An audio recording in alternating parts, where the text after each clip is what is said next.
দর্শক, নারায়ে তাকবীর, আল্লাহু আকবার স্লোগান দিয়ে কিন্তু ইসলামী ছাত্র শিবিরের যে বিশাল সাইকেল র্যালি, সেই সাইকেল র্যালি নিয়ে গণভবন অভিমুখে কিন্তু রওনা হয়েছে।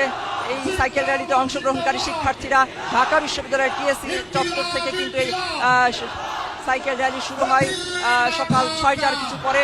এই মুহূর্তে এই সাইকেল র্যালি বাংলা মোটর এলাকা অতিক্রম করছে।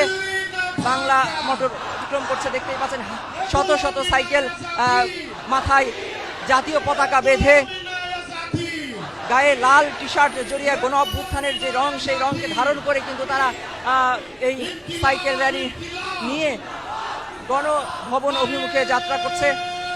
এই গণভবন আজকের এই দিনে, অর্থাৎ আজ থেকে 1 বছর আগে 2024 সালের 5ই আগস্ট কিন্তু এই দিনেই ছাত্র জনতা গণভবন অভিমুখে যাত্রা শুরু করে। সেই